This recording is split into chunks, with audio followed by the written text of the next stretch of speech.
तो welcome students. आज मैं 24 कैरेट के सॉल्यूशंस की रिकॉर्डिंग शुरू कर रहा हूँ। ये लेक्चर आपको वीडियो फॉर्म में अपलोड होंगे और एक एक क्वेश्चन मैं फुल्ली एक्सप्लेन करूंगा आपको। आप इनको देखोगे और आपको जो भी क्वेश्चन में दिक्कत आएगी वो आप मुझे इंस्टीट्यूट में क्लास से पहले, क्लास के बाद या व्हाट्सएप करके अपने डाउट पूछोगे। तो ये जो टॉपिक है ये कंसंट्रेशन का टॉपिक है। तो प्रभु का नाम लेते हैं and let's start the topic of concentration. इस पे जो 24 कैरेट में क्वेश्चन है। पहला क्वेश्चन आ रहा है 92 ग्राम ग्लिसरॉल 180 ग्राम पानी में मिक्स किया गया। What is the ratio of mole fraction of glycerol divide by mole fraction of water. जिसका मोल फ्रैक्शन निकालना हो उसके moles divide by total moles.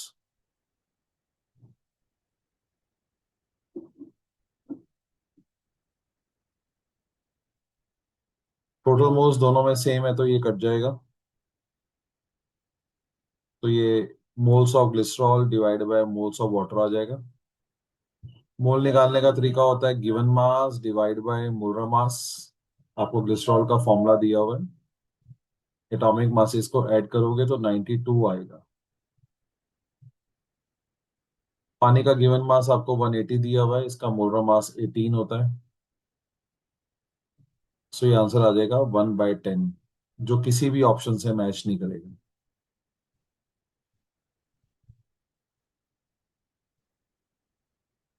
क्योंकि ये क्वेश्चन मेरे नहीं है, ये क्वेश्चन बुक से लिए हुए हैं। कई बार अनएडिट होते हैं, कई एरर्स होती हैं।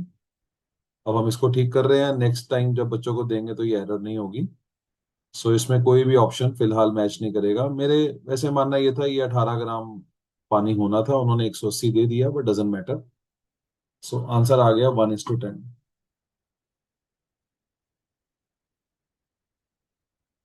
अगला क्वेश्चन है 50 ml aqua solution of glucose, molar mass दिया हुआ है, contain this much molecules. Concentration of solution molarity में क्या होगी। बहुत प्यारा क्वेश्चन है ये। आपको नंबर ऑफ मॉलिक्यूल दे रखे हैं। सबसे पहला काम है कि आप मोल निकालो। मोल निकालने के लिए 11th का मोल कॉन्सेप्ट यूज होगा। 6.022 10 की पावर 23 ग्लूकोज के मॉलिक्यूल अगर होते तो हम कहते हमारे पास एक मोल ग्लूकोज है। अगर इतने मॉलिक्यूल हमारे पास हैं, इसको भी एक 2 काट देते हैं। यहां से ग्लूकोज के मोल निकल जाएंगे।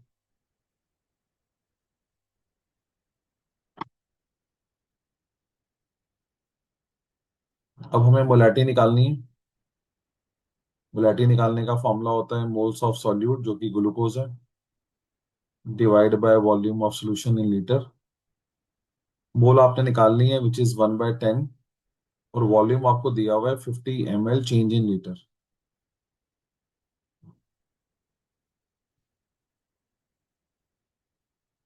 इसको सॉल्व कर लेंगे, 2 आंसर आ जाएगा, moles per litre. D answer.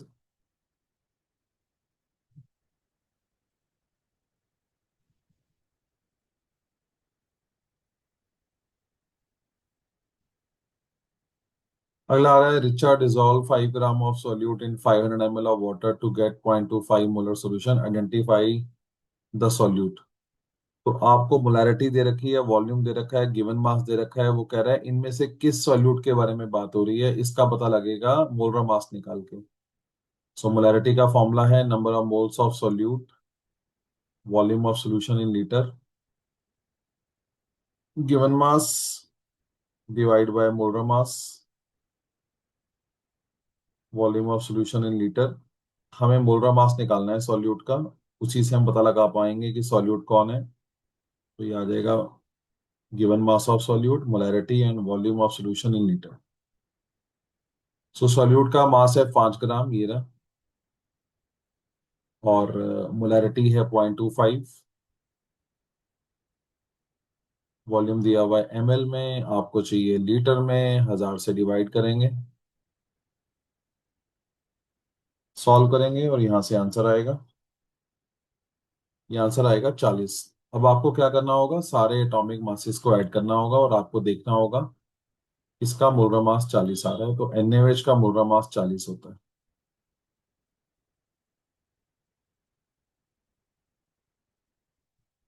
तो द आंसर इज बी।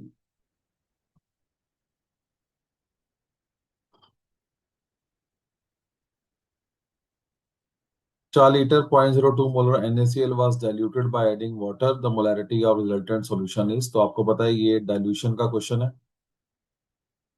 तो यहाँ पे डाइल्यूशन की इक्वेशन बनेगी M1V1 is equal to M2V2। अभी मोलैरिटी कितनी है, 0.02। अभी वॉल्यूम कितना है, 4 लीटर। नई मोलैरिटी कितनी होगी वो निकालना है। अब हमने 4 लीटर सॉल्यूशन में 1 लीटर पानी और डाला है, इसका मतलब फाइनल वॉल्यूम इज 5 लीटर। आपके पास 4 लीटर सॉल्यूशन था और वो कह रहा है जब मैंने उसको डाइल्यूट किया तो उसमें 1 लीटर पानी और डाल दिया, तो ये 5 बन गया। तो यहाँ से मोलैरिटी आ जाएगी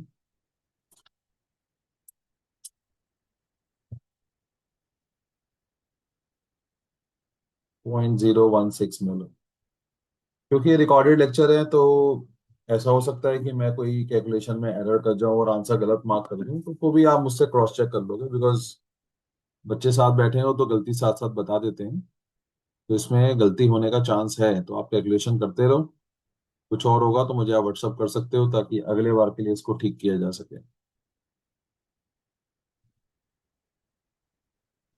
इस क्वेश्चन में आपको 4 सॉल्यूशन दे रखे हैं और आपको बोला है कि आप इन सब की मोलैरिटी निकालो।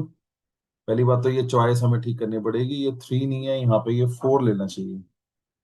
इसको 4 कर लो।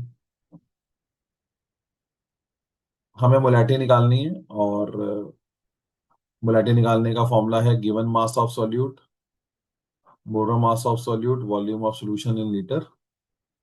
गिवन मास है 10.6 ग्राम सोडियम कार्बोनेट का, और मोलर मास इसका 106 ही होता है।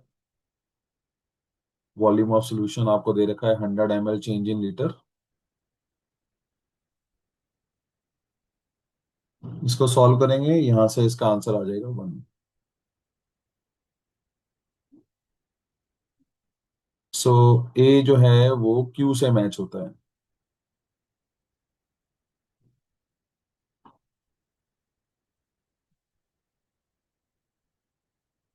बी पार्ट कह रहा है इतने ग्राम पर लीटर सुक्रोज था, आप इसकी मोलैरिटी निकालो। डेंसिटी भी दे रखी है, बट डेंसिटी की जरूरत तो तब पड़ेगी जब मेरे पास वॉल्यूम ना हो।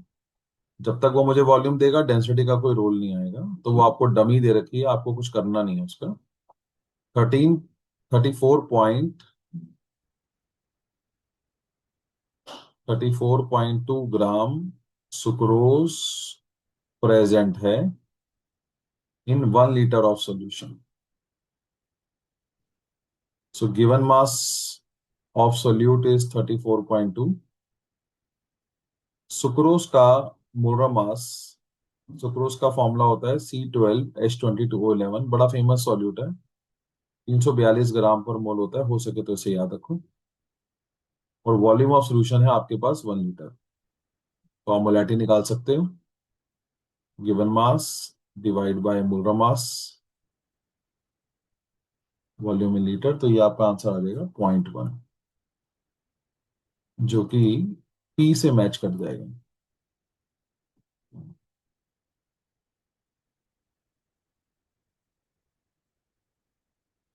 सी पार्ट में आप देख रहे हो 9.8% सल्फ्यूरिक एसिड है और डेंसिटी दे रखी है। अब डेंसिटी काम आएगी।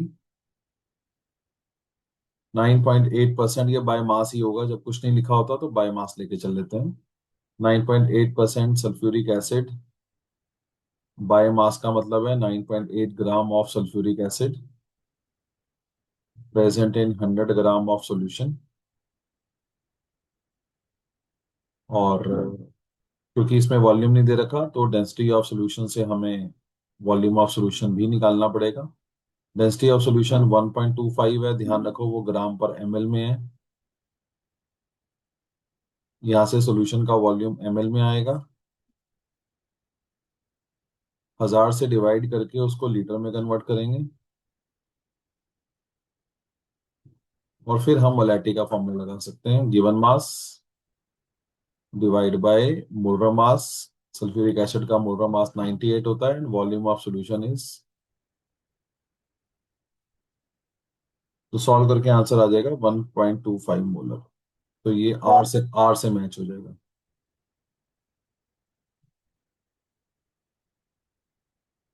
नेक्स्ट आ रहा है, इसके अंदर जो डी पार्ट है, 20% aqueous ethanol solution by volume mention किया हुआ है आपको। इन सब में से सबसे मुश्किल पार्ट भी यही है, क्योंकि बहुत अच्छे से अभी आपको एक्सपीरियंस नहीं है ऐसी चीजों को हैंडल करने का। यही मकसद 24 कैरेट का कि अपना लेवल आप इंक्रीज करो। सो टुकड़ों में चलते हैं। 20% aqua solution of ethanol by volume का क्या मतलब है? 20% इथेनॉल बाय वॉल्यूम का मतलब है 20 ml ethanol present in 100 ml of solution. जिस चीज का आपको एक्सपीरियंस नहीं है वो ये है कि इथेनॉल पानी में मिला हुआ नहीं आता। ये जो डेंसिटी दे रखी है, ये ना पानी की डेंसिटी है ना सॉल्यूशन की डेंसिटी है। नॉर्मली क्या होता है, आपको सॉल्यूशन की डेंसिटी देते हैं, क्योंकि जैसे सल्फ्यूरिक एसिड पानी में घुला हुआ ही आता है, प्योर आता ही नहीं है। लेकिन जितने ऑर्गेनिक कंपाउंड हैं वो अकेले आते हैं। जैसे एसिटिक एसिड की शीशी में सिर्फ एसिटिक एसिड होता है, तुम पानी डाल के उसको डाइल्यूट करके you can make something. Ethanol की शीशी में सिर्फ इथेनॉल होता है, मीथेनॉल की शीशी में सिर्फ मिथेनॉल होता है, बेंजीन की शीशी में सिर्फ बेंजीन होता है, पानी नहीं होता उसके अंदर। तो जो ऑर्गेनिक कंपाउंड होते हैं उनकी डेंसिटी ही आपको दे रखी होती है, सोल्यूशन की डेंसिटी होती ही नहीं इसके अंदर। तो ये आपको इथेनॉल की डेंसिटी दे रखी है।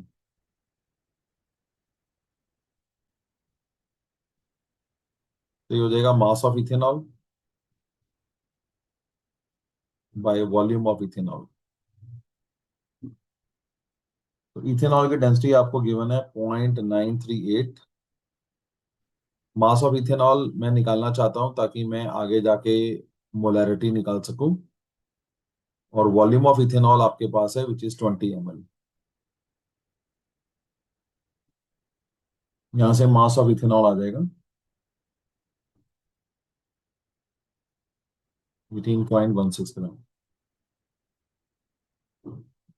अब हमें मोलैरिटी निकालनी है, which is given mass of solute, molar mass of solute, volume of solution in litre. तो इथेनॉल का गिवन मास है 18.16। इथेनॉल का मोलर मास होता है 46। एटॉमिक मासेस को ऐड करोगे तो निकल जाएगा। और वॉल्यूम ऑफ सॉल्यूशन देखो ये रहा 100 ml। 100 ml change in litre. तो ये सॉल्व करेंगे तो रफली 4 मोलर आंसर आ जाएगा। So this is special. थोड़ा सा इसमें एफर्ट लगी।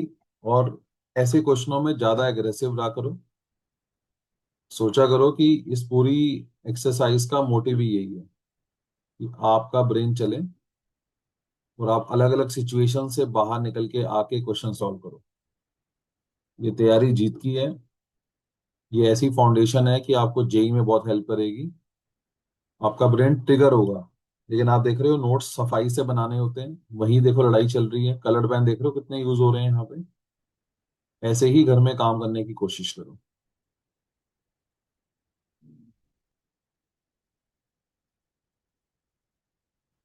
नेक्स्ट आ रहा है, which of the following plot is correct for solution of different solute having same density. ये किस चीज का ग्राफ है? ये मोलैरिटी और मोलर मास ऑफ सॉल्यूट के बीच में बनाया हुआ ग्राफ है। तो पहले आप अपना फॉर्मूला लिखो। मोलैरिटी होती है number of moles of solute. तो आप देखते हो हम आंसर पे नहीं कूदते हैं, हम पहले आंसर ड्राइव करने की सिचुएशन में लेके आते हैं। हम स्टेप्स लिखते हैं, हम बात करते हैं, हम आगे बढ़ते हैं। तो molarity is inversely proportional to molar mass of solute. इसका मतलब जैसे जैसे मोलर मास ऑफ सॉल्यूट बढ़ेगा मोलैरिटी घटेगी। बी आंसर है। आप देखो ग्राफ पढ़ना आता है, ये देखो। जब मोलर मास कम था तो आप देखो ये मोलैरिटी थी। और जब मोलर मास बढ़ गया तो मोलैरिटी और कम हो गई, तो ये डिक्रीजिंग ग्राफ है। ये इंक्रीजिंग ग्राफ है। ये बताता है कि मोलैरिटी मोलर मास के डायरेक्टली प्रोपोर्शनल है, नहीं ये तो इनवर्सली प्रोपोर्शनल है। ये तो अजीब सा ही ग्राफ है, ये शो कर रहा है कि मोलर मास का कोई असर ही नहीं पड़ेगा मोलैरिटी पे। तो ये सारे ग्राफ गलत हैं, ज्यादा बात करने का कोई फायदा नहीं है। आपको साफ दिख रहा है कि इनवर्स रिलेशनशिप है, जिसका मतलब जैसे जैसे आप सॉल्यूट का मोलर मास बढ़ाते हो वैसे वैसे मोलैरिटी कम होती जाती है। सो बी आंसर है इसका।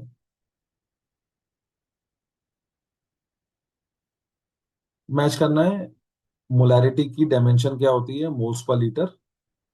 ऐसे लिखते हैं, देखो एग्जाम में भी ना, जब अपने लिए पढ़ते हैं, घर में भी आप काम करते हो ना, तो वो लाइन ही नहीं खींचते, ऐसे लिखते हैं।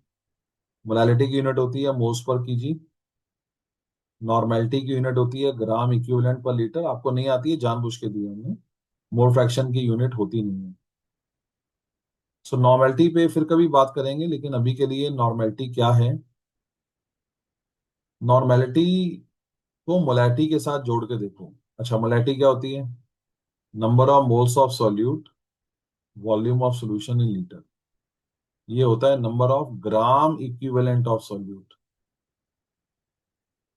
Divide by volume of solution in litre. अच्छा, मोल कैसे निकालते हो? Given mass divide by molar mass. Gram equivalent कैसे निकालते हैं? Equivalent mass divide by molar mass. Equivalent mass निकालने के अपने तरीके हैं, किसी और स्टेज पे फिर कभी इस पे बात करूंगा, ये जगह सही नहीं है। पर ऐसा नहीं है कि मैंने ये गलती से डाल दिया, मैंने जानबूझ के डाला है। तैयारी जीत की है, कल को आगे और बात करेंगे। आज दो चार स्टेप सीखे हैं ना, आज बात शुरू हुई है ना नॉर्मेलिटी के बारे में, क्योंकि एनसीईआरटी में नहीं है बट प्रैक्टिकल में हम कराते हैं। तो फिर कभी लाइव आके मैं नॉर्मेलिटी पे भी आपको लेक्चर दूंगा। फिलहाल के लिए ग्राम इक्विवेलेंट पर लीटर इसकी यूनिट होती है। मैच द फॉलोइंग आ रहा है, मास परसेंटेज। यहाँ आप उल्टा भी कर सकते हैं, यहाँ पढ़ लेते हैं। Number of moles of solute divide by volume of solution in litre. तो ये हो गया हमारे मोलारिटी की definition. Number of moles of A component, total moles of all the component, ये हो गया हमारा mole fraction. Volume of solute divide by total volume, ये हो गई volume percentage. Mass of solute divide by total mass of solution, ये हो गई हमारी mass percentage. Number of moles of solute, mass of solvent in kilogram, ये हो गई हमारी मोलालिटी की डेफिनेशन। ऐसे मैच किया करो और इन पे ध्यान मत लगाया करो। इनमें गलती भी है तो छोड़ो, यहाँ डिस्कस हो गया, ठीक है। इसलिए मैं आगे चेक नहीं करता, वो बड़ा टाइम वेस्ट लगता है। मैं आपको कॉन्सेप्ट सिखा रहा हूँ और आपको मैं ट्रेनिंग दे रहा हूँ क्वेश्चन सॉल्व कैसे करते हैं। गैस घुली है लिक्विड में, अगेन उल्टा पढ़ना आसान रहेगा। हाइड्रेटेड सॉल्ट क्या होते हैं? सॉलिड में पानी, तो ये आ गया सी। हाइड्रेटेड सॉल्ट एक सॉल्ट है, जैसे कॉपर सल्फेट है, उसमें पानी है, तो पानी कम होगा, वो सॉल्यूट हो गया। सॉल्ट बोल ही रहा है, इसका मतलब सॉलिड ज्यादा होगा। सॉफ्ट ड्रिंक क्या होते हैं? गैस घुली है लिक्विड में। ह्यूमिड एयर क्या होती है? पानी के ड्रॉप्स प्रेजेंट है हवा में, पानी है हवा में, पानी है हवा में। So gas, liquid in gas. Camphor in nitrogen, आपको पता है कैम्फर सॉलिड होता है, तो सॉलिड है हवा में, तो ये डी हो गया। तो ये हमारा जो सॉल्यूशन का पहला वाला पेज था, वहां से ये उठाया हुआ क्वेश्चन। बहुत प्यारा क्वेश्चन है, क्वेश्चन नंबर 10। ग्लिसरीन का जो सॉल्यूशन है 293 केल्विन पे, उसकी मोलालिटी 4.53 है और मोलारिटी 7.42 है। वो कह रहा है कि बताओ अगर टेम्परेचर बढ़ा देंगे तो क्या होगा। तो आपको ज्ञान पता है, टेम्परेचर बढ़ाने पे मोलारिटी कम होती है। इसका मतलब जो मोलारिटी है वो 7.42 मोलर से कम हो जाएगी, और टेम्परेचर बढ़ाने पे मोलालिटी सेम रहती है। इसका मतलब उसमें कोई चेंज नहीं आएगा, वो 4.53 ही रहेगी। सो मोलारिटी घट जाएगी, डी आंसर है। मोलारिटी घट जाएगी लेकिन मोलालिटी सेम रहेगी। बहुत ही अच्छा क्वेश्चन है। सेशन रीजनिंग आ रहे हैं, जिन बच्चों को सेशन रीजनिंग अटेम्प्ट करने नहीं आते तो आप ध्यान लगाओ। पहले सिर्फ दोनों स्टेटमेंट को मेरिट पे चेक करना है कि ट्रू है या फॉल्स है। पढ़ो। Molarity of A solution in liquid changes with temperature.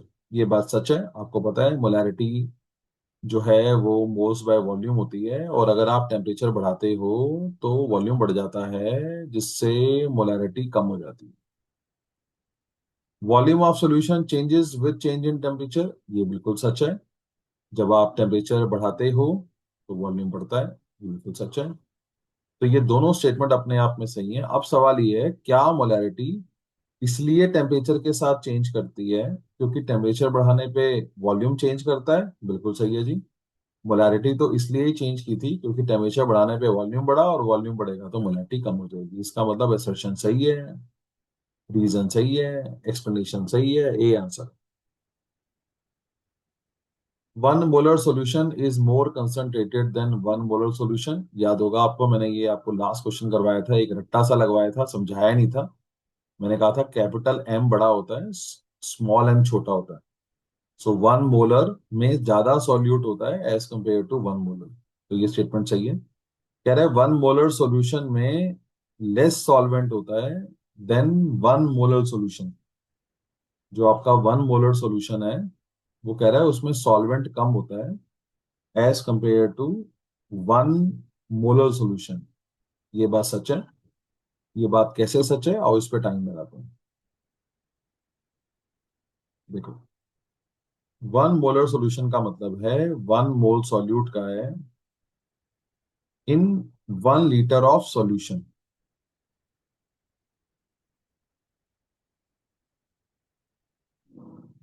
और वन मोलर का मतलब होता है वन मोल सॉल्यूट है इन 1 kilogram of water. In 1 kilogram of water. अब देखो, यहाँ पे सॉल्यूशन है और यहाँ पे सिर्फ सॉल्वेंट है। इसका मतलब थोड़ा सा और अगर इसे आप खोलो तो आप जान जाओगे कि यहाँ पे 1 litre of solute plus solvent मिला के, और यहाँ पे 1 kg ऑफ वाटर है। अब एक बात को समझना, आपको समझ बेहतर आ जाए तो मुझे दोनों को डेनोमिनेटर सेम करना पड़ेगा, मतलब दोनों को वॉल्यूम में लेके जा रहा हूँ।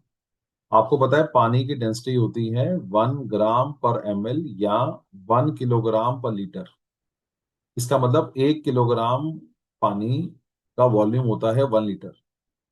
जिसका मतलब अगर मैं इसको वॉल्यूम में लिखूं तो 1 मोलल का मतलब हो गया, ये हम क्यों लिख रहे हैं ताकि हम आपको कंपैरिजन करा सकें। देखो यहाँ पे आ गया 1 लीटर ऑफ वाटर, और यहाँ पे है 1 litre of solute plus solvent, मतलब सॉल्यूट प्लस वाटर। इसका मतलब 1 मोलर सॉल्यूशन में पानी कम है। अब देखो ना, यहाँ पे 1 लीटर दोनों का मिलाकर है, और यहाँ पे 1 लीटर सिर्फ पानी है। इसका मतलब 1 molar contain less amount of water. ये बात बिल्कुल सच है। 1 मोलर में पानी कम है, 1 मोलर में पानी ज्यादा है। ये मुश्किल लगेगा क्योंकि हमने पहले एक्सप्लेनेशन नहीं दे रखी है आपको, लेकिन इसको लिखना, आप ग्रो करोगे। सो 1 मोलर सॉल्यूशन में सॉल्वेंट कम होता है, ये बात सच है। अब क्योंकि 1 मोलर सॉल्यूशन में सॉल्वेंट कम होता है, इसका मतलब 1 मोल सॉल्यूट यहाँ पे प्रेजेंट है इन 1 लीटर ऑफ सॉल्यूशन, और यहाँ पे 1 मोल सॉल्यूट प्रेजेंट है इन 1 लीटर ऑफ वाटर। तो यहाँ पे पानी कम है, कंपैरेटिवली सॉल्यूट ज्यादा हो गया। क्योंकि मैं आपको और समझाता हूँ, ये देखो। अब मान लो ये 1 लीटर सॉल्यूट प्लस सॉल्वेंट है, इसका मतलब मान लो 0.1 लीटर जो है वो सॉल्यूट का वॉल्यूम है। मान लो 0.9 लीटर पानी का वॉल्यूम है। अच्छा, 0.9 लीटर पानी का मतलब हो गया 0.9 किलोग्राम वाटर। इसका मतलब यहाँ पे 1 मोल सॉल्यूट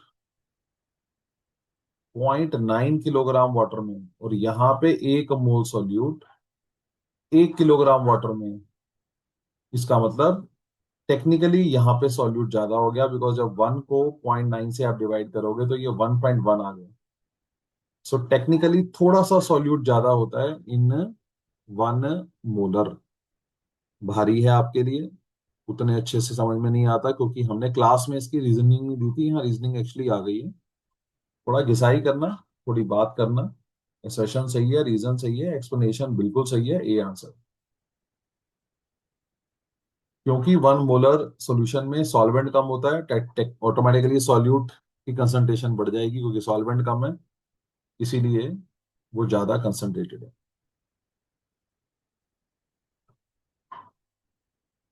3 क्वेश्चंस आ रहे हैं जो आपके पैराग्राफ टाइप हैं, केस बेस्ड स्टडीज हैं। इनमें जो पहला क्वेश्चन है ये बम्ब है। ये सारे क्वेश्चन ही जेई मेन के हैं, so level is going to be very high. देखो आप कहाँ तक पहुंच पाए।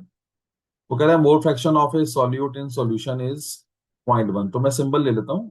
तो एक्स बी हो गया आपका mole fraction of solute. Automatically solvent का मोल फ्रैक्शन कितना हो जाएगा? 0.9। कहता है molarity is the same as that of molarity. देखो अलग अलग लाइनें दे रखी हैं, इस लाइन से मैंने ये निकाल लिया। सेकेंड लाइन में कलर ही चेंज कर रहा हूँ, पढ़ो। कहता है molarity is the same as that of molality. Molarity और मोलैलिटी इसकी सेम है। मोलैलिटी क्या होती है? Number of moles of solute divide by volume of solution in litre. Molality क्या होती है? Number of moles of solute divide by weight of solvent in kg. अच्छा, इससे शिक्षा क्या मिलती है? ये तो कट जाएगा। इसका मतलब ये हो गया कि volume of solution in litre is equal to the mass of solvent in kg. और अगर मैं इन दोनों को एमएल में चेंज कर लूं तो वॉल्यूम ऑफ सॉल्यूशन अगर एमएल में ले जाऊंगा, वेट ऑफ सॉल्वेंट को अगर मैं ग्राम में ले जाऊंगा, ये कट ही जाएंगे। तो इसका मतलब ये हो गया कि वेट ऑफ सॉल्वेंट और वेट ऑफ सॉल्यूशन बराबर है, चाहे आप किलोग्राम में देखो, चाहे आप ग्राम में देखो, चाहे आप लीटर में देखो, चाहे आप एमएल में देखो। ये मुझे इससे शिक्षा मिलती है। आगे कह रहा है density of the solution is 2 ग्राम पर centimetre cube.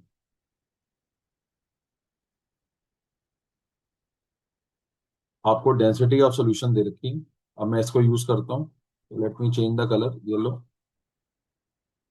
Density of solution आपके लिए क्या होती है? Wait of solution bye volume of solution. और जो डेंसिटी ऑफ सॉल्यूशन है वो,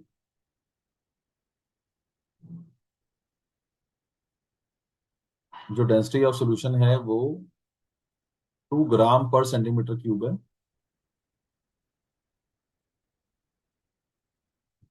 और यहाँ पे देखो, weight of solvent is equal to weight of solution. तो मैं यहाँ पे इसको, जो वॉल्यूम ऑफ सॉल्यूशन था उसकी जगह वेट ऑफ सॉल्वेंट लिख देता हूँ। इसका मतलब weight of solution is twice the weight of solvent.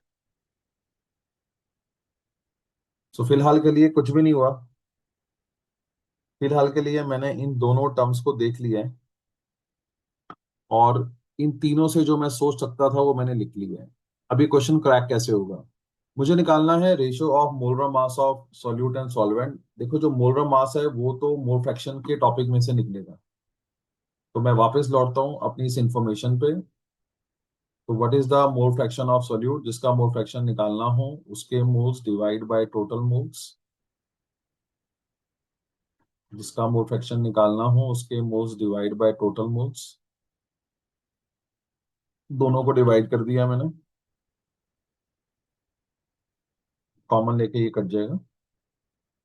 अच्छा, मोल निकालने का फॉर्मूला होता है given mass divide by molar मास।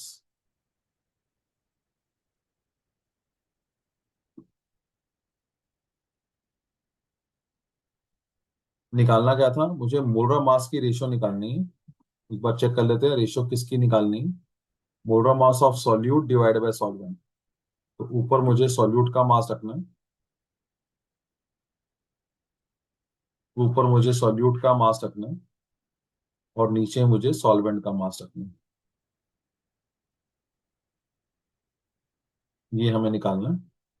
तो ये आ जाएगा WB डिवाइड बाय WA। इसको देखो, यहाँ देखो, रीअरेंज कर रहा हूँ। MB यहाँ ले जाओ, MA यहाँ ले जाओ, NB यहाँ ले जाओ, NA यहाँ ले जाओ। और ये हो जाएगा NA बाय NB।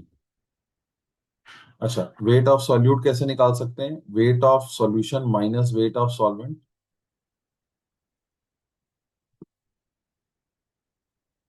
और आप देखो आपके पास मोल फ्रैक्शन की रेशियो आपको दे रखी थी।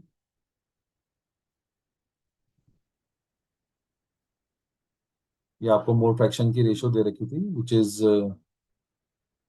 0.1/0.9। इसका मतलब ये हो गया कि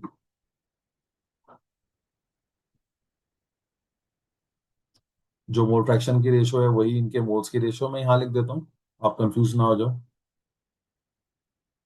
ये देखो, so x B by x A divide करोगे तो क्या आ जाएगा, n B by n A. इसका मतलब ये हो गया कि n B by n A की वही रेशियो होगी जो x B by x A की होगी विच इज 1/9, क्योंकि ये 0.1 है और ये 0.9 है। सो 0.1 से 0.9 कट जाएगा तो 1/9 आ जाएगा। इसका मतलब जो मोल्स की रेशियो है n B by n A वो 1/9 है। N B by n A 1/9 है, तो n A by n B क्या हो जाएगा, 9/1। अच्छा, वेट ऑफ सॉल्यूशन अभी आपने ड्राइव किया था। जो वेट ऑफ सॉल्यूशन है वो ट्वाइस, देखो ये रहा। जो वेट ऑफ सॉल्यूशन है वो twice that of weight of solvent है।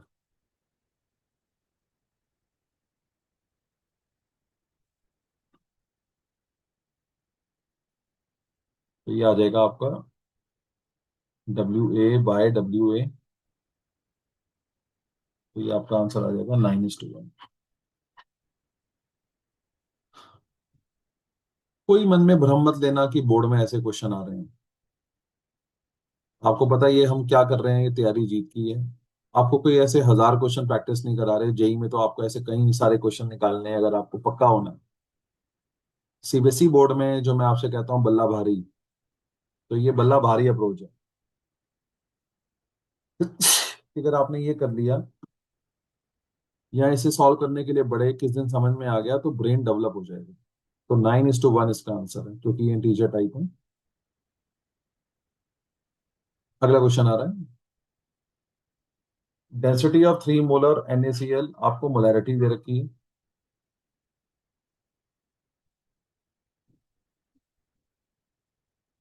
आपको डेंसिटी ऑफ सॉल्यूशन दे रखा है।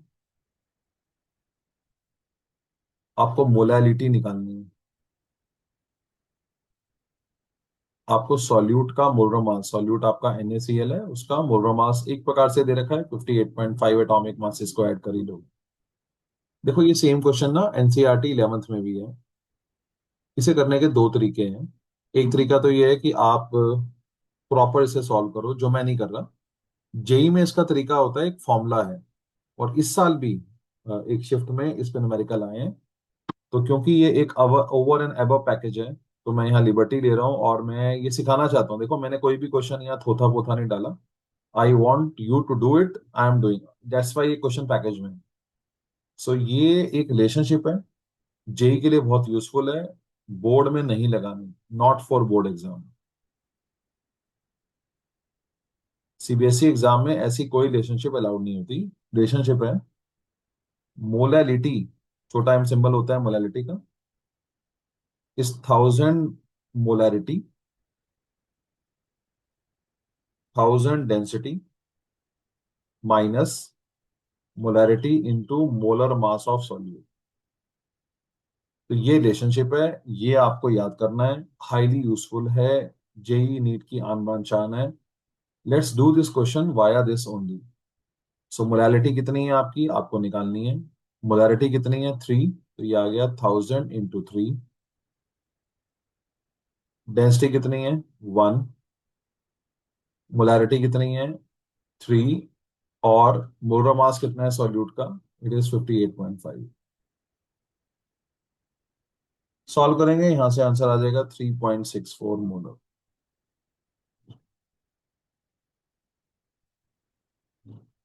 सो आपसे क्या रखा था कि आप इसको ऐसे एक्सप्रेस करो जैसे आपको पता है इंटीजर टाइप में होता है। तो 3.64 कैन बी एक्सप्रेस्ड एज 364 × 10⁻², क्योंकि जब आपको इंटीजर टाइप आता है तो आपको उसमें फ्रैक्शन की वैल्यूज तो डालनी नहीं होती, डेसिमल नहीं होता। तो वो जानबूझ के आपको फॉर्मूला जो आंसर पूछते हैं वो इस प्रकार से पूछते हैं जैसे 10⁻² कर लिया। तो इस क्वेश्चन का आंसर इंटीजर टाइप में 364 हो जाएगा। लास्ट क्वेश्चन है।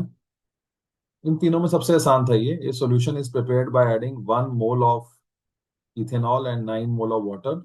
Find the mass percentage of solute. तो पहले आप मास ही निकाल लो। 1 मोल इथेनॉल मींस मोलर मास जितना इथेनॉल। मोलर मास क्या होता है? 1 मोल का मास 46। 9 मोल पानी का मास कितना होगा? 1 मोल पानी 18 ग्राम, तो 9 मोल पानी का मास आ जाएगा 162 ग्राम पर मोल। तो आपने क्या किया, दोनों के मासेस निकाल ली। सिर्फ ग्राम आएगा क्योंकि हम लिख ही रहे हैं ना 1 मोल का मास, तो ग्राम में। इसके बाद जिसकी निकालनी हो मास परसेंटेज, किसकी निकालनी है? इथेनॉल की। तो mass percentage of ethanol, mass of ethanol, mass of solution into 100। तो इथेनॉल की का मास है 46। सॉल्यूशन का मास हो जाएगा 162 प्लस 46 मल्टीप्लाई बाय 100। इसको सॉल्व करेंगे और यहां से आंसर आ जाएगा 22.13। क्योंकि इंटीजर टाइप होगा तो 22 आंसर आ जाएगा इसका राउंड ऑफ करके। ये था जी 15 क्वेश्चनों का आपका पहला पैकेज कंसंट्रेशन का। आराम से लिखो। 2-3 क्वेश्चन मुश्किल भी लगेंगे, लगने भी चाहिए। कोई ऐसा नहीं है कि ये पैकेज बनाया गया दया भाव से कि आपको मुश्किल ना लगे, तो चाहते थे आपको मुश्किल लगे। तो जो क्वेश्चन मुश्किल लगे हो सके तो मुझसे ऑफलाइन आगे सीखो, और जो ऑनलाइन स्टूडेंट है आप व्हाट्सएप पे डाउट पूछो। अभी के लिए इतना काफी है।